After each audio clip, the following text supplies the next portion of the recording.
All right, let's dive deep into the Lakers situation because it's been one of those stories that keeps everyone on edge. The whole vibe around the team right now is that quiet tension, that feeling of waiting for something to break open, but nothing really happening yet. You'll hear the usual chatter. Are the Lakers gonna make a big move? Is Andrew Wiggins on the trade block or not?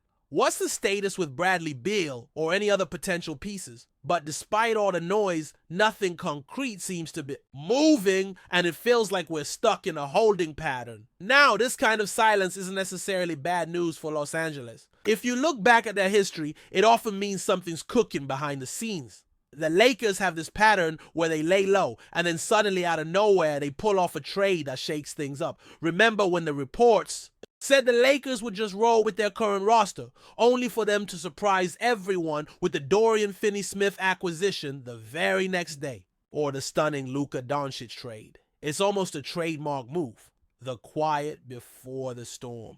So the fact that things have been pretty calm lately might be the calm before another big shakeup. The big focus right now is on the Las Vegas Summer League, which might not be the flashiest NBA event, but it's absolutely crucial in the landscape of trade talks and negotiations. This is where the magic tends to happen, because all the key decision makers, GMs, owners, scouts, coaches, they're all gathered in one place. And that proximity opens up a whole new world of possibilities. When you're at home, negotiating over the phone or email can be cold and transactional, but in Vegas, you get to sit down face to face, share a meal, have a drink, and talk basketball in a more relaxed setting. That environment lowers the guard, helps people loosen up, and suddenly ideas and deals that seemed impossible over the phone become more feasible. There's plenty of precedent for deals starting in Summer League. One of the most famous examples was a few years back during the Kyrie Irving situation. That offseason was when a lot of behind-the-scenes conversations kicked off.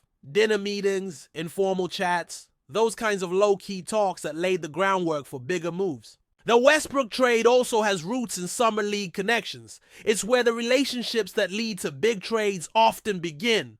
The Lakers aren't just dealing with numbers and contracts. They're building relationships, making connections. That pay off later. Think about the Luka Doncic trade. That didn't happen overnight. It was about Rob Pelinka and Nico Harris having those casual dinners, just shooting the breeze, maybe knocking back a few drinks, and then casually dropping trade ideas. Those relaxed conversations made it easier to discuss complex deals and find common ground. That personal touch can be the difference between a deal happening or falling apart. It's not rocket science. It's simple human interaction. But in the high-stakes world of the NBA, that's gold. Anthony Irwin, a respected voice covering the Lakers, pointed out that while the team has stalled a bit after some promising moves, they still recognize there's work to be done on the roster. He highlighted the hope that Pelinka will use the in-person opportunity in Vegas to get some real traction on trade talks. It's not just hearsay. The Summer League is widely recognized as the perfect venue for this kind of back and forth, because everyone is physically in the same place, which you rarely get outside of this event. Another layer to all this is that the Summer League acts like a marketplace where everyone's evaluating not only their own young players, but also other teams' rosters. Scouts and front offices are dissecting talent, checking out prospects, but also scoping out trade opportunities. The casual atmosphere makes it easier for general managers and executives to bounce ideas off each other. Hey, what are you looking to do with your roster? What do you think about this player? Those conversations are the starting point, planting seeds for deals down the line. It's also important to understand that these talks in Summer League don't usually end with an immediate trade. More often than not, it's the initial phase, the groundwork. The real transactions tend to happen afterward, once everyone has digested the info and lined up their plans. Deals can take weeks to finalize, but the Summer League provides the crucial first step. It's like meeting face-to-face at a conference. The handshake and chat come first, then the paperwork follows. Looking back at the Lakers' recent moves, you see this pattern repeat. There were talks about a potential 3-team trade before they landed DeAndre Ayton. Once that center spot was filled, the motivation for a similar trade faded away. So sometimes plans pivot quickly based on what actually happens in these early discussions. The dynamic nature of this process means you never really know what will come of these conversations until things start to materialize. Relationships remain the most important currency in all of this. The NBA isn't just about contracts and statistics. It's about trust and connections. Pelinka's ability to build and maintain strong relationships with other executives is what makes deals possible. The Luka Doncic trade is a prime example. Without that personal connection with Nico Harris, that deal might have gone in a completely different direction, with the Lakers paying a much higher price or missing out entirely. Rob Pelinka isn't just a basketball guy. He's effectively a sales negotiator. His job is to buy and sell talent while building rapport with opposing GMs. If you've ever worked in sales, you know that relationships are everything. That's why the Lakers often trade with teams they know well, like Washington, while avoiding others where rivalries or bad blood make negotiations tougher. For instance, the Lakers and Utah's Danny Ainge have done multiple trades despite rumors to the contrary. Even with the Luka Doncic trade controversy, Ainge still walked away with valuable assets, showing how complex and nuanced these deals really are. So the Summer League isn't just about young players showing off, it's a critical hub for NBA business. It's where ideas get thrown out casually, where GMs and execs test the waters, and where groundwork is laid for future blockbuster moves. The Lakers going to Vegas means they're ready to get in the mix, to start those face-to-face talks, and maybe set the stage for a trade that could shift the balance of the team.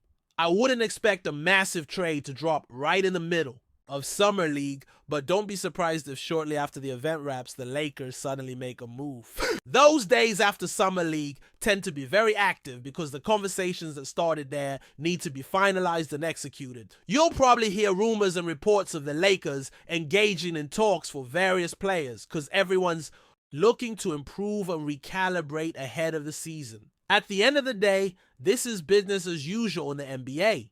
Teams looking to better themselves, executives working the phones and dinner tables, scouting departments analyzing every possible angle. The Lakers are no exception, and their Summer League trip could be a pivotal moment in their offseason strategy. It's a reminder that in basketball, the real moves often happen not just on the court, but in the quiet behind-the-scenes moments where relationships and negotiations take center stage. All right, let's pick this up right where we left off. Right in the thick of a Summer League atmosphere, where the buzz of potential trades hangs heavy in the air.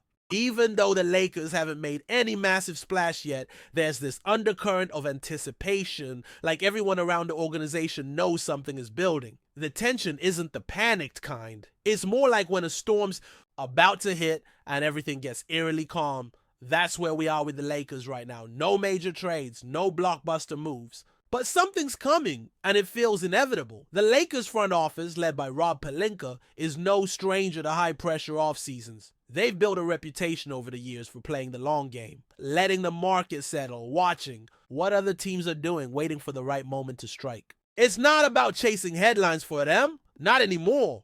After the whole Westbrook situation and the roller coaster that followed, the front office seems more methodical now. Patient, strategic. Every potential trade has to not only make basketball sense, but also financial sense, fit the roster construction, and align with LeBron James' remaining timeline, which, let's be honest, is still the driving force behind most of their moves. Before we continue, we ask that you leave a like and subscribe to the channel so you won't miss any exclusive Lakers updates. Moving on.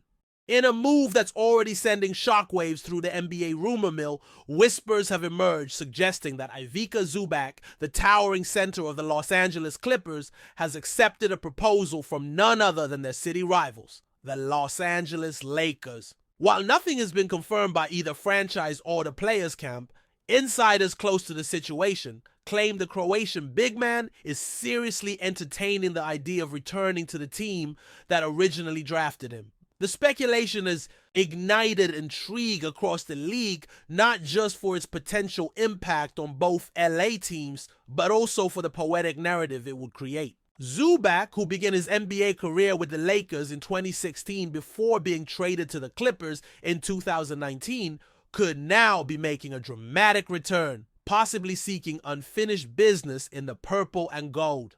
Known for his consistency in the paint, improved rim protection, and quiet leadership, Zubac has become a key presence for the Clippers. His departure would undoubtedly leave a sizable void. Sources claim the Lakers are pursuing a more traditional center to anchor their interior defense and provide much-needed rebounding support. Zubac's name reportedly surfaced early in internal discussions, and talks may have accelerated behind closed doors in recent days. The idea of reuniting with a familiar organization, especially one now led by LeBron James and Anthony Davis, might be appealing to Zubac, who has evolved into a more seasoned and durable player since his initial Lakers stint. Still, this could all be smoke without fire. The NBA offseason is known for its swirling rumors and sudden twists, and players' names often get attached to speculative deals that never materialize. But the potential of Zubac donning the Lakers jersey once again is enough to stir conversation and possibly anxiety among Clippers fans. For now, nothing is official. But if the rumors are true and Zubac really has accepted a Lakers proposal, it could mark one of the more compelling and dramatic returns in recent LA basketball history. Stay informed exclusively about Los Angeles Lakers news. Subscribe to our channel and hit the like button to keep receiving daily updates. Also, share your opinion on the news in the comments, as your contribution is crucial for the Lakers. Stay tuned for the next video.